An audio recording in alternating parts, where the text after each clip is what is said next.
Bonjour tout le monde, me revoici pour une dernière fois. Donc, comme on a convenu avec Anne-Josée, je vous fais un petit vidéo sur le dernier chapitre du cours de recrutement, qui est en fait l'intégration des nouveaux employés dans l'entreprise. Si j'ai bien compris, il vous manquait un bout de cette notion-là.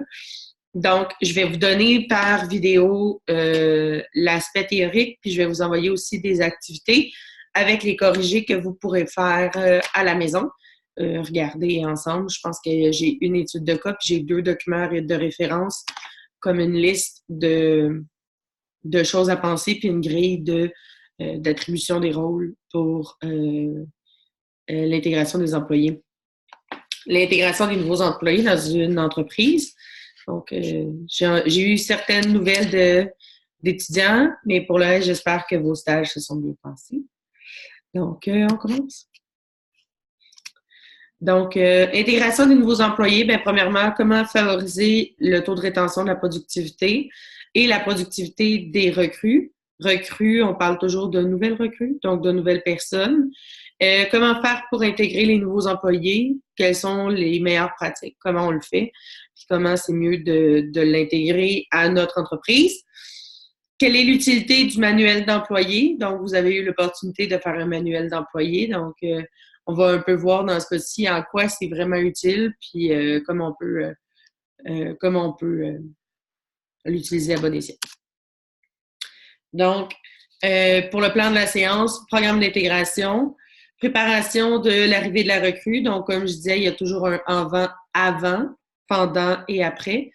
Puis, tant qu'à moi, les deux parties les plus importantes sont toujours le avant, donc la préparation, et le après de faire un suivi.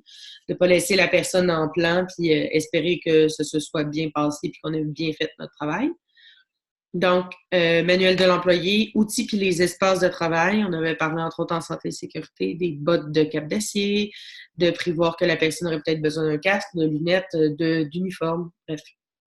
Communication, comment on fonctionne avec cette personne-là. On peut parler, entre autres, dans la communication de courriel, mais aussi de gens avec qui la personne va devoir faire affaire. L'accueil de la recrue, donc pendant. Qu'est-ce qu'on fait avec cette personne-là, comme on la reçoit?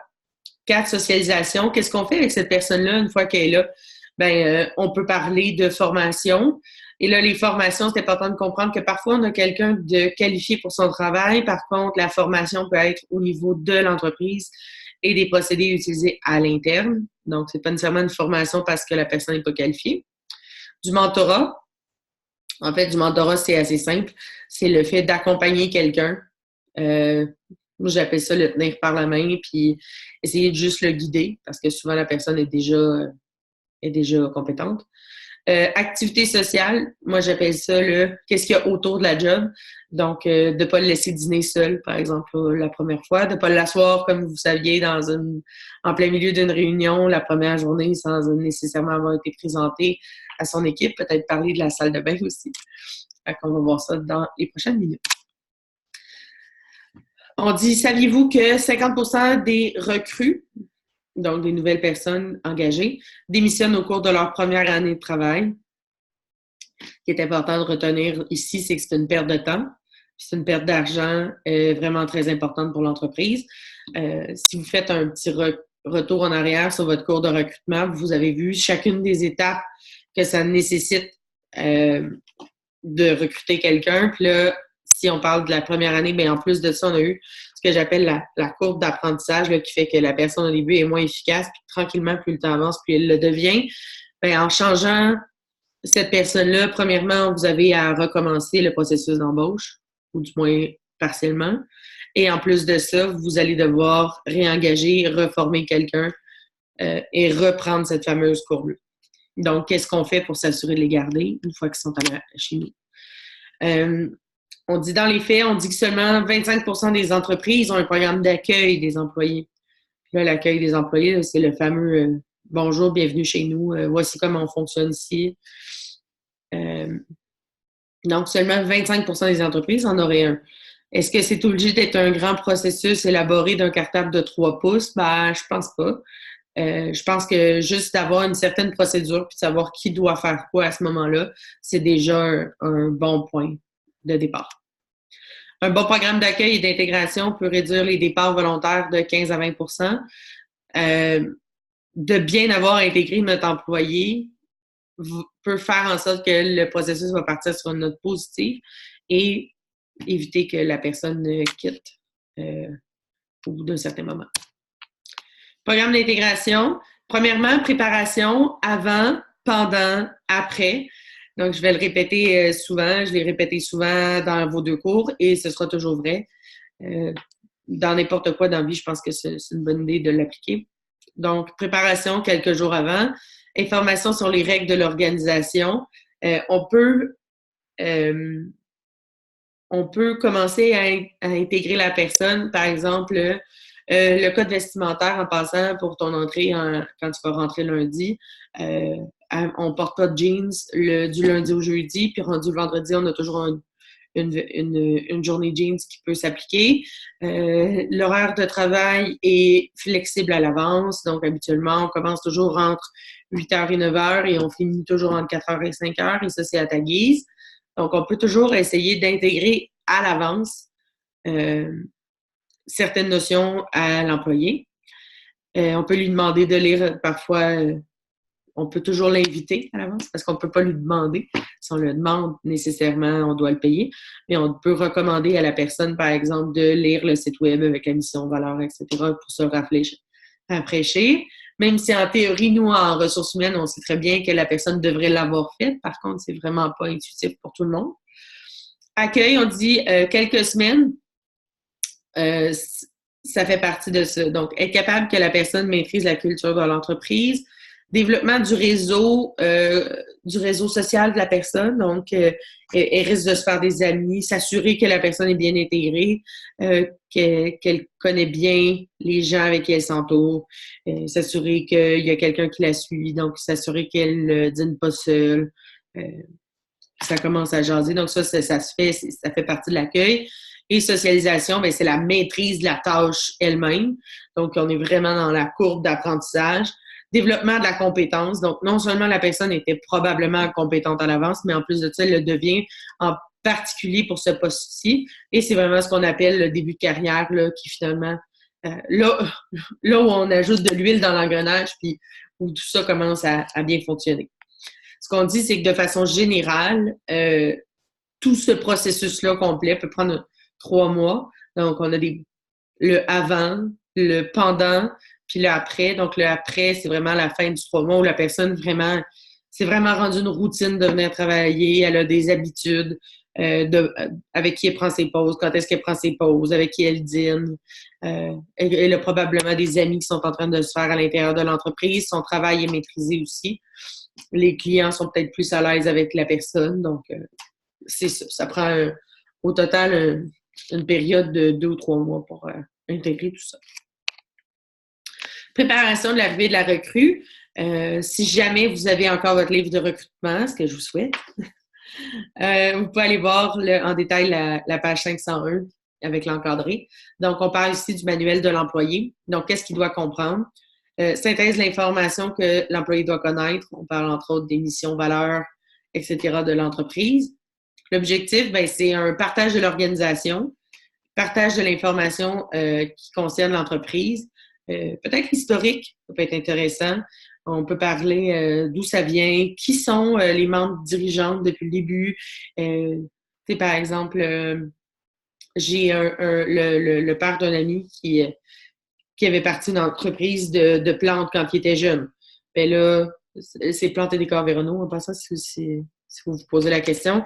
Mais au départ, il avait investi avec un monsieur pour de l'entretien de plantes au niveau commercial, comme dans les centres d'achat, entretenir les plantes qui poussaient dans ces endroits-là. Donc, il y avait ça comme entreprise.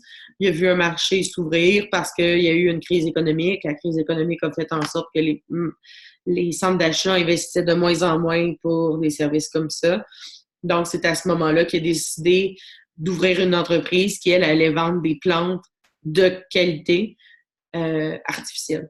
Donc, tu sais, des fois, de savoir où l'entreprise arrive, pourquoi on ne vend pas des vraies plantes, nous, c'est de savoir qu'il y a eu une situation économique à l'avant, tu sais. Fait que d'intégrer la personne de cette façon-là, à l'historique puis aux valeurs. de l'entreprise, ben ça en fait partie, puis d'être capable de comprendre, comme je m'amuse à dire, Céline Dion dans un de ses spectacles, je pense sur les plaines d'Abraham, avait dit savoir d'où l'on vient pour mieux savoir où on va. Je pense que ça fait partie de ça. Rappel des attentes de l'entreprise. Est-ce qu'on est une entreprise qui travaille sur la qualité, sur les coûts, sur l'innovation? Vous l'avez vu dans le cadre de votre cours de GRH, je crois, si je me souviens bien. Donc, c'est important de savoir pour la personne. Diffusion des politiques, des règlements, des mesures disciplinaires. S'il y a des promotions, est-ce qu'il y a un syndicat à l'interne? Si oui, qui sont les personnes ressources? Mesures disciplinaires, est-ce qu'il y a une gradation des mesures disciplinaires déjà déterminées à l'avance? Quels sont mes droits, quelles sont mes obligations par rapport à l'employeur, par rapport à mon emploi? Par la suite, 3, bien, en fait, on dit qu'on parle d'une rédaction à l'interne. On essaie de garder ça simple et clair. J'appellerais ça short and sweet. Ou keep it simple and stupid. Donc, on garde ça simple pour que tout le monde puisse comprendre facilement, puis qu'il n'y ait pas place à l'interprétation dans ce genre de guide-là.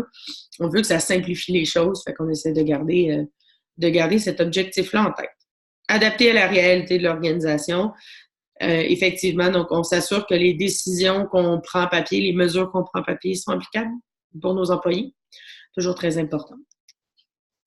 Vous pouvez toujours aller voir, il y a un livret d'accueil d'employés là, ici, si jamais ça vous intéresse.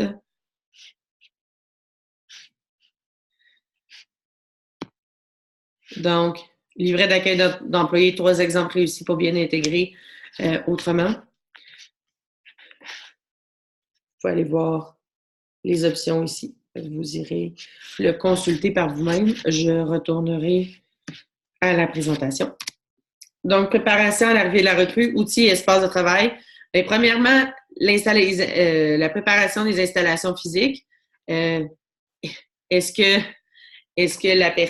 l'espace de travail de la personne est propre? Est-ce qu'on va arriver et que le bureau de la personne a été utilisé pour ranger des archives? Puis là, finalement, le dessus du bureau, ben, il faut tasser plein de trucs. Puis là, la personne va travailler dans un endroit comme poussiéreux un bout de temps, puis ça n'a pas été pensé pour elle.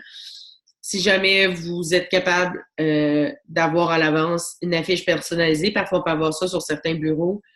Par exemple, Joanie Pepin, enseignante à l'AEC de gestion des ressources humaines. Ça peut être ça. On peut avoir Joanie Pepin, directrice générale. On en avoir plein comme ça. On peut avoir idéalement aussi les cartes d'affaires de la personne. Si la personne a besoin d'une espèce de tag, personnalisé aussi. La carte d'employé, si jamais elle a besoin pour rentrer à quelque part, c'est toujours important. Outils de travail, bien, nécessairement que la personne ait un ordinateur. Peut-être faire avec elle la procédure pour la boîte vocale, de pouvoir activer la boîte vocale, s'assurer que la personne a toutes les informations nécessaires pour être capable de bien comprendre le système téléphonique. Parce pour ceux qui n'auraient jamais vraiment travaillé avec des systèmes téléphoniques dans les entreprises, ça peut être assez complexe. Carte d'affaires, calculatrice, crayon, papier de notes, etc., etc., etc. Vous pouvez toujours poser la question à la personne si jamais il y a quelque chose de supplémentaire qu'elle aime bien travailler. Par exemple, dans les ordinateurs, je sais qu'il y a des gens maintenant qui aiment beaucoup travailler avec 2 écrans. Donc, si par exemple, vous travaillez avec un graphiste, peut-être qu'il va avoir besoin d'équipements particuliers. Donc, c'est important de poser la question.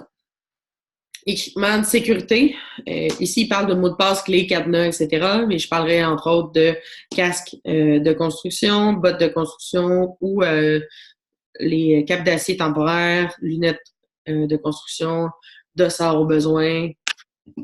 Ça peut être varié, mais au moins penser à ces choses-là. Confirmer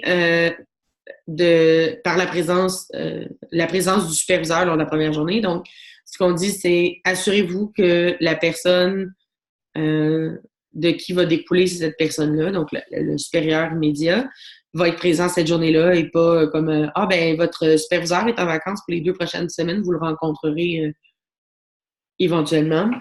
Puis là, après ça risque de tomber entre deux chaises, puis là, la rencontre va peut-être être euh, moins conviviale.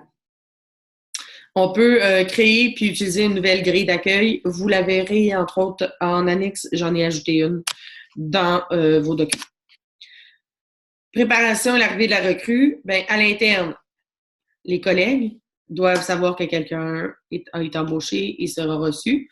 Donc, vous pouvez, par exemple, afficher sur un babillard au début d'une rencontre d'équipe, par exemple, si on sait que les équipes se rencontrent tous les matins, bien, ça va peut-être que dans 2 ou 3 jours, on aura un nouveau recrue. Ça peut être aussi un courriel de la part des ressources humaines ou du syndicat. Responsable du soutien informatique doit être au courant, mot de passe, ordinateur, courriel. Ça peut être la personne parfois aussi qui s'occupe des téléphones, s'assurer, par exemple, si on remet un téléphone cellulaire à la personne, que la personne, la personne du soutien informatique soit au courant. La personne au stationnement, s'assurer que la personne peut avoir accès au stationnement facilement. Là où les réceptionnistes qui sont au courant et qui peuvent bien accueillir la personne. Bonjour Jonathan, on est content de te voir ce matin. Bienvenue chez nous. Tu peux t'asseoir, ce sera pas long. Gaétan, notre directeur des ressources humaines, arrive d'ici quelques minutes, ce sera pas long. Par exemple. À l'externe, bien, les partenaires, s'assurer, par exemple, si vous avez, si par exemple, vous étiez, moi j'ai déjà été chargée de projet, mais par exemple, on a eu un transfert de chargé de projet. L'ancien chargé de projet a quitté ses fonctions, puis moi je suis entrée en nouvelle fonction. Fait que ce qu'on a fait, c'est qu'on a envoyé des courriels ensemble en disant, ben, merci d'avoir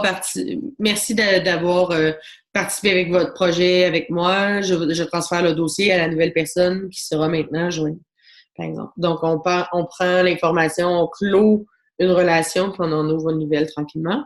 Les fournisseurs, pour être sûr que la personne puisse avoir accès à ce qu'elle a besoin. Et la même chose pour les clients. L'accueil, bien, l'objectif d'un bon programme d'accueil, c'est clarifier les attentes puis les normes de performance. Est-ce qu'on rentre en premier en parlant des normes de performance? Pas nécessairement. Par contre, c'est important que la personne comprenne qu'il y a un certain niveau de qualité dans son travail, peut-être qui est attendu, ou une certaine cadence de rapidité. Il faut être clair avec la personne. Si la personne a besoin de formation supplémentaire, ben, faudra déterminer c'est laquelle, puis à quelle fréquence, puis pour quel niveau d'atteinte on espère que la formation soit donnée. Ça réduit l'anxiété des nouveaux arrivants, mais en plus de ça, ça réduit l'anxiété pour le reste de l'équipe qui va être autour d'elle. Donc, si les gens sont bien préparés à l'intégrer, etc., ça va éviter peut-être certaines formes de friction ou on dit que l'humain n'aime pas le changement. Donc, en prévoyant le changement, ça apaise un peu les attentes. Ça peut améliorer la productivité. La personne qui a bien été accueillie, qui est bien entourée dans son équipe, va être beaucoup plus productive que quelqu'un qui a de la difficulté à trouver les toilettes, par exemple. Donc, pas de perte de temps non plus. Plus facile de poser des questions. Moins de gêne, donc ça facilite. Diminuer les risques d'accident, donc comme on a parlé dans le cours de santé-sécurité, une personne qui est bien intégrée, qui connaît bien son emploi, qui connaît bien les gens autour d'elle, qui connaît bien son milieu, va avoir tendance à avoir moins d'accidents. Améliorer la connaissance des objectifs, des valeurs de l'organisation, donc en expliquant un peu qui on est, comment on voit le travail, etc. Ça permettra à la personne d'ajuster ses comportements en conséquence de ça. Favoriser les relations interpersonnelles, entre autres avec les autres équipes, les autres membres de l'équipe, en plus du supérieur et de la direction. Augmenter l'engagement envers l'employeur. Ben, si tu as bien été accueilli, si tu as senti de l'attention envers toi, tu vas avoir tendance à donner de l'attention envers les autres. Donc, si on dit gratte mon dos et je gratterai le tien. Donc, en étant bien intégré, on sent qu'on a une certaine redevance envers cette entreprise-là, puis on va essayer de redonner le positif qu'on a reçu. et réduire en bout de ligne le nombre de départs volontaires. Donc, en augmentant le sentiment d'appartenance, bien nécessairement, on risque d'avoir moins de départs parce que les gens vont être attachés à nous. Sourire, en passant le langage non verbal, il y a seulement 8% de la compréhension de messages qui passe par les vrais mots qui sont dits. Donc, on parle d'un sourire. Par exemple, on va... juste le fait de mettre un sourire dans notre visage, ça envoie un message positif, puis le reste de notre langage corporel va nécessairement devenir positif.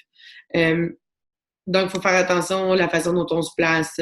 Donc, quand on présente les gens, on va essayer de leur faire face, de les regarder dans les yeux. La poignée de main est sincère, d'avoir de l'écoute envers cette personne-là, d'avoir de l'intérêt aussi envers cette personne-là. On dit qu'on fait comme si on l'accueillait dans notre maison. Donc, de lui faire comprendre, par exemple, que ben ici, c'est maintenant ta nouvelle maison à toi aussi. Donc, tu peux ajouter ton grain de sel puis tu es le bienvenu à le faire. Et bien sûr, s'intéresser à l'autre. Donc, première journée, ouverture du dossier administratif. Ben, s'assurer que la personne a un dossier à elle, quelles sont ses informations, peut-être poser des questions sur les informations en cas d'urgence, valider peut-être si on a un fonds de pension, régime d'assurance, etc., de commencer à ouvrir ces dossiers-là avec la personne. Familiarisation avec l'organisation, donc c'est qui l'entreprise, c'est quoi le poste, en quoi il consiste par rapport au reste de l'entreprise, où je me trouve par rapport à la chaîne de production ou à la chaîne de valeur de l'entreprise. Rencontre avec des collègues, qui fait quoi, où, quand, comment on peut bien l'intégrer. On parle ici de faire sous forme de jeu, mais ça peut être fait de façon beaucoup plus simple. Mais bref, s'assurer que la personne connaît bien les collègues, du moins ceux immédiats, puis elle connaîtra les autres plus tard. Suivi avec les ressources humaines 2 à 4 semaines après. Bref, faire un suivi après l'intégration, de voir comment se passe l'intégration du poste. Qu'est-ce que la personne a besoin? Est-ce que la personne a besoin de plus de temps? Est-ce qu'elle a besoin de plus de support? Est-ce qu'elle a bien été encadrée? Est-ce qu'on peut améliorer quelque chose? Et s'assurer que ça va bien. Puis si ça va pas bien, ben de prendre des mesures pour améliorer ça. Parce que le but, c'est d'éviter d'avoir recommencé. Voici une liste de contrôles. Avant l'arrivée de la recrue, ben, confirmation de la date d'entrée, préparation des documents administratifs, envoi des documents administratifs pertinents s'il y a des choses que la personne doit compléter à l'avance ou lire à l'avance, préparation de l'espace de bureau, préparation des outils de travail, le choix du mentor, donc la personne qui va l'accompagner, annonce de l'arrivée de la personne. Bref, je vous mettrai une liste encore plus complète que ça en juin. Liste de contrôle de la première journée de travail, donc l'accueil de l'employé, présentation dans l'organisation, visite des milieux de travail, lire ici salle de bain, s'il vous plaît, documents administratifs, qu'est-ce qui est assigné. Excusez-moi, ça a l'air que j'ai pas bu assez de café. Documents administratifs, qu'est-ce qui est assigné, qu'est-ce qui va être à compléter, est-ce qu'il manque des informations, peut-être un spécimen de chèque, d'avoir le numéro d'assurance sociale de la personne, etc. Fonction et responsabilité, quelqu'un qui explique bien le poste, en quoi ça comporte. Si, par exemple, la personne a des employés à charge, c'est qui ces employés-là, ils servent à quoi, comment on les rejoint de façon le plus facile, l'explication des attentes aussi. Finalement, on peut parler des activités sociales, donc le dîner ou, tu sais, par exemple, si tout le monde, je sais que dans certaines entreprises, j'ai vu ça à plusieurs reprises, les employés arrivent souvent à l'avance. Puis là, ben, ils peuvent déjeuner ensemble, ils peuvent prendre un premier café avant de commencer à travailler. Donc, c'est peut-être d'inclure cette personne-là dans nos pratiques. puis de l'inviter à participer avec nous à travers ça. Finalement, formation, ben, si la personne a besoin de formation, c'est quoi? Qui la donne? C'est quoi le niveau d'attente par rapport à ça? C'est quoi les délais de formation qu'on veut donner à la personne, etc. Exemple d'entreprise, Electron Inc.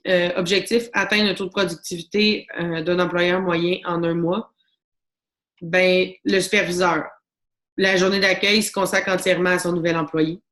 Donc, toute la journée est réservée pour lui. Il va dîner avec lui aussi.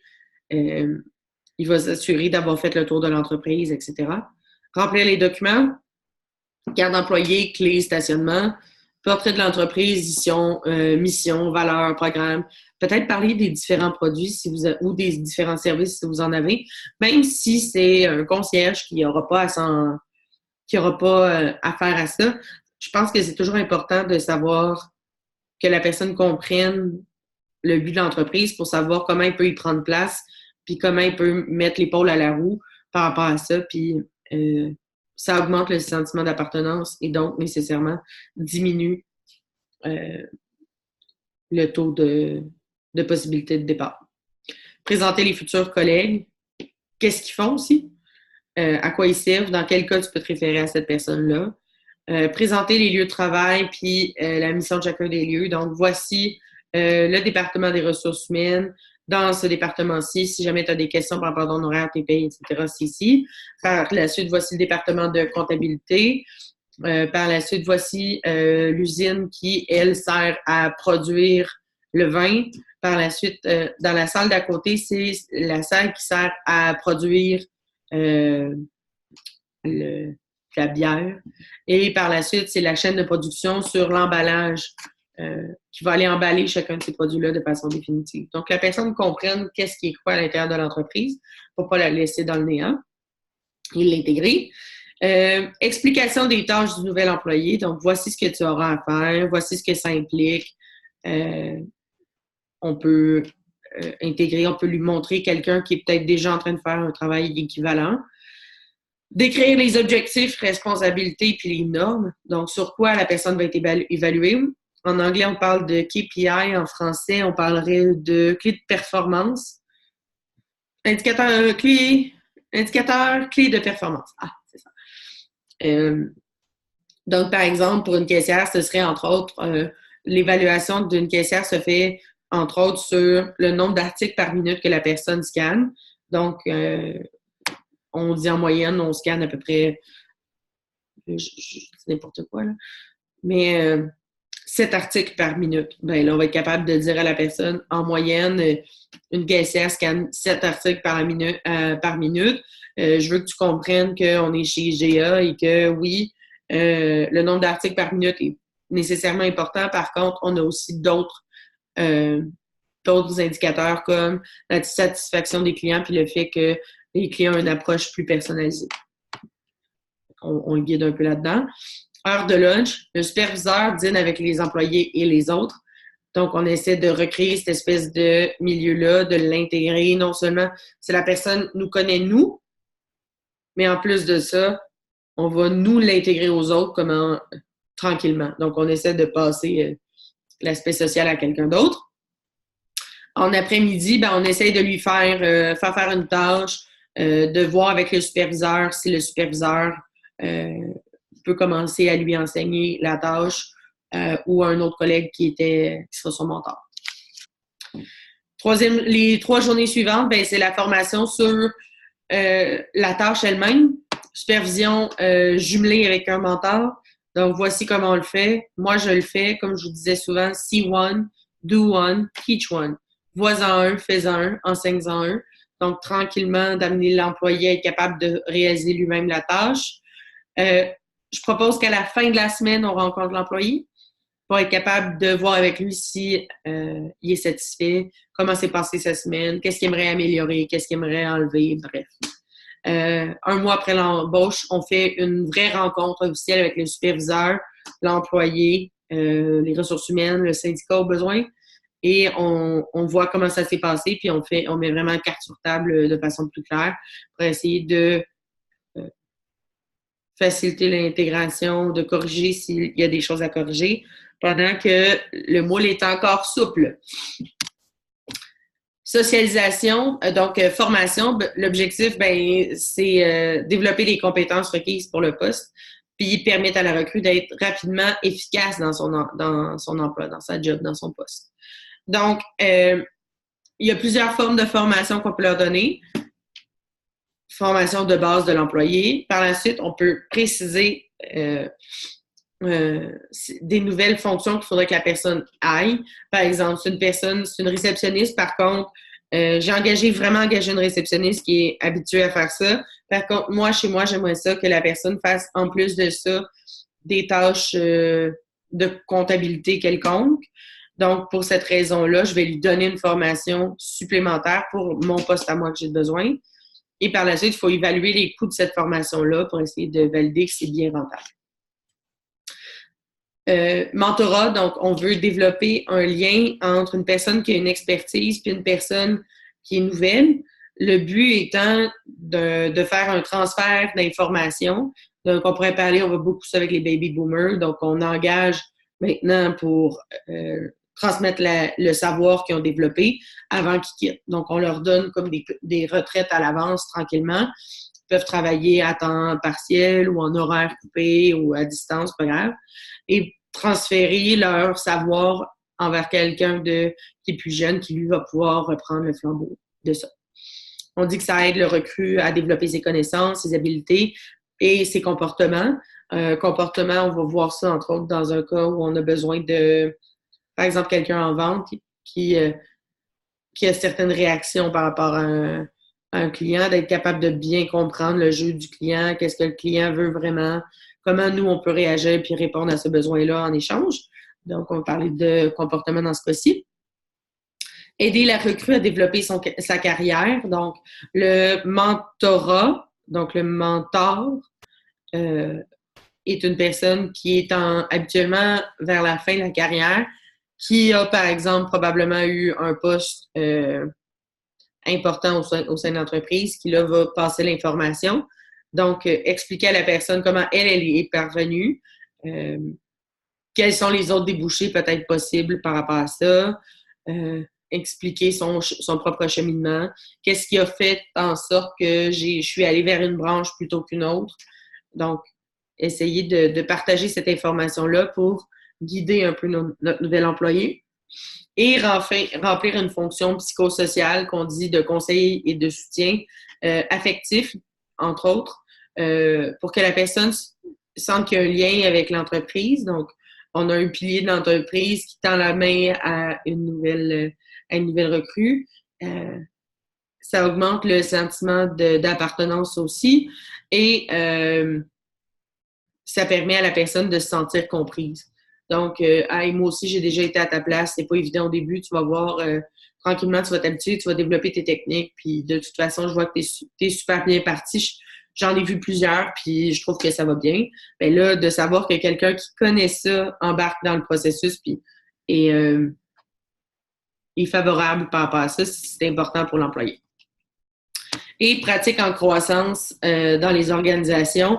Effectivement, entre autres avec les baby boomers qui ont occupé qui en occupent encore une grande strate dans les entreprises de postes en gestion ou de postes d'expertise. Bien, c'est important parce qu'il y a une expertise qui s'est développée là et l'expertise est en train de quitter pour la retraite. Donc, si on veut s'assurer d'avoir développé des expertises à l'interne, il faut s'assurer aussi que l'information est passée. Parce que sinon, les gens vont quitter pour la retraite, puis on va devoir recommencer à nouveau, puis essayer de former d'autres façons les employés, alors que probablement quelqu'un aurait simplement pu transférer l'information en guidant quelqu'un au sein de l'entreprise. Donc, c'est très important, puis c'est ce qu'on retrouve de plus en plus. C'est une belle façon de le faire. Ça fait des beaux départs à la retraite parce qu'on enlève tranquillement des responsabilités sur les épaules des gens. Puis, ils servent maintenant de guide, donc c'est très valorisant pour eux aussi.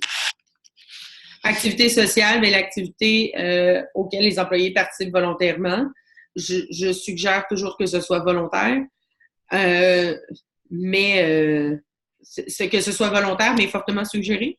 Donc, de rendre ça agréable pour tous.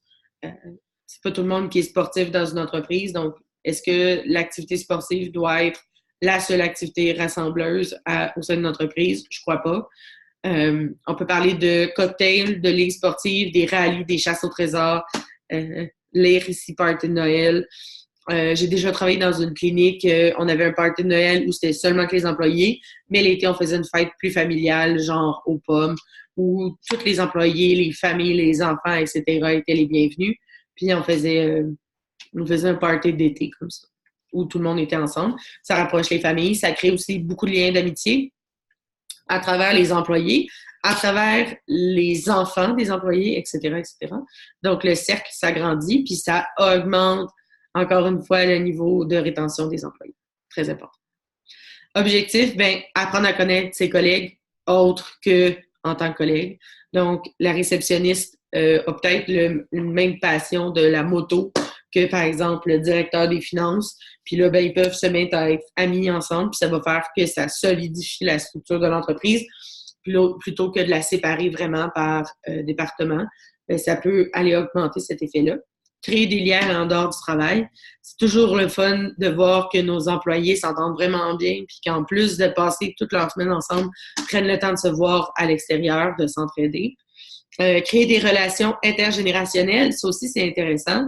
Donc, de voir, par exemple, notre patron qui serait peut-être un baby boomer avec quelqu'un qui est au début de sa trentaine, qui se mettent à faire des liens ensemble parce qu'ils ont une passion commune qui serait ce genre de travail-là, mais où le lien patron-employé vient un peu se briser pour qu'on soit plus au même niveau puis qu'on discute tranquillement autour d'un verre ou d'une pomme. Rappeler les valeurs et les attentes de l'organisation. Bien, on peut avoir, par exemple, des membres de direction qui vont aller faire un mot puis rappeler pourquoi tout le monde est là aujourd'hui, puis c'est pour célébrer que on est à travers une entreprise. On peut faire ça, entre autres, si on parle des cabinets comptables, ben on pourrait faire, par exemple, un party, un rassemblement, une activité quelconque, tout de suite après le temps des impôts. Comme ça, on peut dire, ben, félicitations tout le monde, on voulait vous remercier parce que vous avez mis une bonne dose d'effort dans ce moment-là de l'année qui est très occupé. En guise de remerciement, on vous a organisé une activité aujourd'hui où tout le monde peut relâcher un peu son stress puis on peut en profiter tous ensemble. Ça peut être des belles façons de le faire comme ça aussi. Au final, ce qu'il faut retenir, le processus d'intégration se conclut toujours par l'intégration des recrues, de dotation. Le processus de dotation se conclut par l'intégration des nouveaux employés. Le programme d'intégration se prépare avant la première journée, toujours, très important. La formation et l'accueil des recrues a des effets positifs, non seulement à court terme, mais je dirais aussi à moyen terme, donc de la rétention des employés, et éventuellement, même à long terme, de voir que, si par exemple, j'ai vu qu'un baby boomer a fait sa vie là, puis que finalement, il part à la retraite, il a fait plusieurs échelons entre-temps, ça peut être une belle façon de le faire. Pratique de socialisation, vous intégrer les recrues de façon permanente. Donc, de l'intégrer dans la gang, de s'assurer que la personne ne voit pas l'entreprise juste comme une job, mais peut-être de l'intégrer plus loin que ça, de dire que chez nous, c'est une grande famille, etc. Sur ce, je vous souhaite des belles jobs.